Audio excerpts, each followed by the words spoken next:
তারা যখন যখন ঠিক মনে করবে দেবে। আমাদের কাজ আমাদের লয়ারের বক্তব্য রাখা, পয়েন্ট ধরে ধরে সেটা নিয়ে সঠিকভাবে ওখানে প্রেস করা, সেটা সব আমাদের দিক দিয়ে যা যা করণীয় ক্লাব করেছে, কোম্পানি করেছে এবং খুব সুন্দরভাবে করা হয়েছে। এবার PSC public player status committee কতদিনে বার করবে সেটা তাদের উপর ডিপেন্ড করছে। এটা নিয়ে আমরা করে চিন্তিত নেই। আমাদের কাছে এখন ডুরান্ড সেমিফাইনাল, ফাইনাল, টিমটা তৈরি করতে হবে। আইএসএল এর ইনঅগ্রেশন ম্যাচ আমরা হোস্ট করছি, তো সেই জন্য অনেক কাজ আছে এখন। সেসব নিয়ে আমরা চিন্তিত। পিএসসির রেজাল্ট যবে হবে হবে। পূর্ব এতদিন ধরে প্রশাসক হিসেবে এই কেস তো নতুন কোনটা বুঝলাম না। আনোয়ার কেসের পূর্ব অভিজ্ঞতা কি, মানে এই ধরনের কানোয়ারের ধরনের আপনি যেটা বলছেন না, ফিফার রুলসে অনেক আপডেশন হয়। এরকম নয় আজ থেকে 20 বছর আগে যে রুলটা ছিল এখনও তাই আছে। রুলসে অনেক আপডেশন হয়, আইনে অনেক আপডেশন হয়, এখন অনেক শক্ত কঠিন হয়ে গেছে। এখন ওইভাবে কোনো মানে মানে মাপ করা, ক্ষমা করা ব্যাপারগুলো অনেক কমে গেছে। তো সেই জন্য আইন ধরেই ওরা করছে, তো সেই জন্য হয়তো হয়তো টাইম লাগছে। মানে কোয়ার্টার ফাইনালে উঠেছে।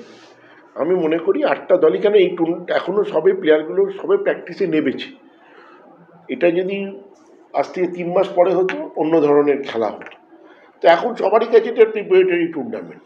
সেই জন্য আমার যেটা মনে হয়েছে 8টা দলই 19-20 এখন, মানে নিজ গুণে হয়তো কিছু প্লেয়ার ভালো খেলে দেবে, কিন্তু 8টা দলই 19-20। সেখানে দেখুন ইস্টবেঙ্গল লাজেংয়ের কাছে হেরে গেছে, মানে কেউ বলতে পারে আপসেট রেজাল্ট। পাঞ্জাবের সঙ্গে আমাদের খেলায় কী ফল হতো কেউ জানে না, কিন্তু ভাগ্য আমাদের সহায় ছিল বলে আমরা ম্যাচ জিতেছি। তো এইসব মিলিয়ে আমি সেই নিয়ে বলছি এই টুর্নামেন্টের প্রত্যেকটাই ভালো দল এখন যারা 8 জনে উঠেছে। সেখানে ব্যাঙ্গালোর তো ডেফিনেটলি মানে শক্তিশালী টিম। তো ভালো খেলা হবে আশা করি। দেবাশিস দা, কিছুক্ষণ আগে বিধাননগর পুলিশ কমিশনার একটা পাঠিয়েছি, আমরা পেয়েছি, ডোনাল্ড পাঠিয়েছে আমাদেরকে, আমরাও প্রেস রিলিজ করে দিয়েছি, আমরা সোশ্যাল মিডিয়াতেও দিয়ে দিচ্ছি সুষ্ঠুভাবে। দেখুন আপনারা জানেন, আমি আগের দিনও বলেছিলাম, আমরা 4 দিন ধরে 3টে ক্লাবই অনেক চেষ্টা করে আবার আমরা মাঠে খেলা ফিরিয়ে আনতে পেরেছি। আজকে কলকাতার মাঠে খেলা হবে না, বাইরে চলে যাবে, সেটা কখনোই কাম্য নয়। খেলাটাই আমাদের কাছে আসুন, মাঠের লোকেদের কাছে। সেই খেলাটা ফিরিয়ে আনতে পেরেছি। সেই খেলাটা যাতে হয় সুষ্ঠুভাবে, এমন কোনো ঘটনা না হয় যাতে ফাইনাল আবার হওয়া নিয়ে প্রশ্ন চিহ্ন এসে যেতে পারে।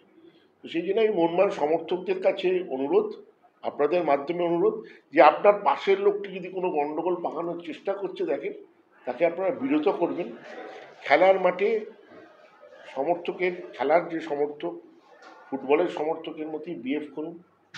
এবং সেইখানে চলুন আমরা একসাথে সবাই কালকে আজকে বাংলার একটাই দল এখানে, তো বাংলার যত ক্রীড়াপ্রেমী উচিত মোহনবাগানকে সাপোর্ট করা ডুরান্ডের সাফল্যের জন্য।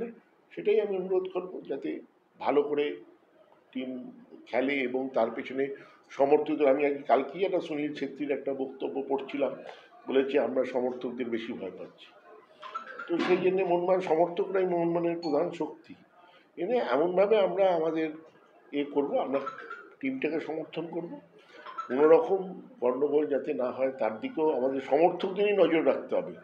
পুলিশ, আর্মি সবার ওপরে কিন্তু মানুষ, তো সেই জন্যে আমাদের সেটা দেখতে হবে যাতে আমরা সুস্থভাবে যেন কলকাতায় ফুটবলটা আবার চলে।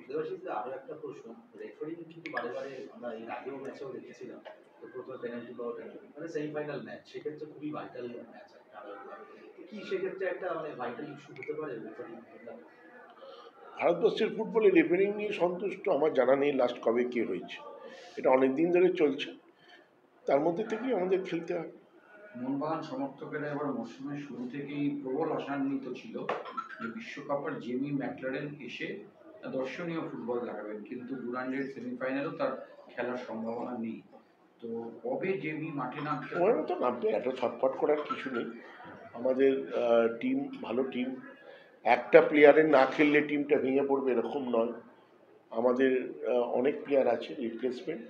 জেমি যেদিন সুস্থ হবে, একটা প্লেয়ার নামে খেলে না, তার খেলা যেদিন সে খেলার মতো 100% ফিট থাকবে তবেই সে নামবে, সে যত বড় প্লেয়ারই হোক না কেন। সেই জন্য কোচ নিশ্চয়ই মনে করেছিল এখনও পুরোপুরি ফিট নয়, খেলানোর মতো জায়গায় আসেনি। অন্য যারা খেলছেন তারা হচ্ছে বেশি ফিট। আর আমি তো বারবার বলছি এই টুর্নামেন্টটা আমাদের কাছে প্রিপারেটরি টিম তৈরি হচ্ছে, তার মধ্যে দিয়ে প্লেয়ারদেরকে উনি দেখছেনও, সেই দেখতে দেখতেই উনি তৈরি করছেন। ওনার কাছে অনেক প্লেয়ার হয়তো পরের দিকে সুযোগ নাও পেতে পারে, তাদেরকেও এই টুর্নামেন্টে খেলিয়ে দেখে নিতে চাইছেন। তো কালকে হয়তো সেই এক্সপেরিমেন্টটা আর যাবেন না, কিন্তু তাও প্লেয়ারদেরকে উনি তৈরি করার চেষ্টা করবেন। দাদা আজকে অনুরোধ থাপা একটা দারুণ কথা বললো যে দলে 11 জনের একটা প্রচণ্ড কম্পিটিশান রয়েছে এবং প্রতিটা পজিশনে এক বা একাধিক হাই কোয়ালিটির ফুটবলার রয়েছে। এটা দলে কম্পিটিশনের ক্ষেত্রে কতটা ভালো হবে? কিন্তু আমি একটু আগেই বললাম যেটাই হচ্ছে আমাদের স্ট্রেংথ। আমাদের স্ট্রেংথ হচ্ছে যে এই টিমটা ভালো টিম, একাধিক ভালো প্লেয়ার আছে এক একটা পজিশনে। তো এই কম্পিটিশান থাকলে তবেই তো ভালো খেলা হবে, তবেই তো ভালো প্লেয়ার বেরোবে। তো সেই কম্পিটিশানটা তো ভালো একদিক দিয়ে, মানে টিমের পক্ষে ভালো। তবে দারুণ ফুটবল দেখা যাবে অ্যাটলিস্ট আমি আশা করছি না। আমার ফুটবল বুদ্ধি বলছে লড়াই হবে কালকে, ফাইনালেও যারা খেলবে লড়াই করবে। আস্তে আস্তে শুনুন, পিকে কখনো প্রথমেই ওঠা যায় না, পিকে উঠতে গেলে সময় দরকার লাগে। সেই সময়টা আইএসএলের মধ্যখানেই আসবে, তার আগে কখনো কোনো ক্লাবই পিকে পৌঁছতে পারবে না। আপনারা যেটা আশা করছিলেন সেটা সম্ভব নয় যে ডুরান্ডে প্রথমেই দুর্ধর্ষ খেলবে, একদম 3 গোল 4 গোল মারবে, তারপরে সারা বছর ধরে ওই রকম পিকে থাকবে, কোনো ক্লাব থাকতে পারে না। তো সেই জন্য ওটা ধীরে ধীরে ওঠাটাই ভালো। আগামীকাল 5:30টায় খেলার টিকিটের ডিমান্ড সদস্য সমর্থক আপনার কাছে কি আপডেট আছে, কিন্তু কিরকম? যেটা আমরা মানে আশা করেছিলাম অতটা নেই।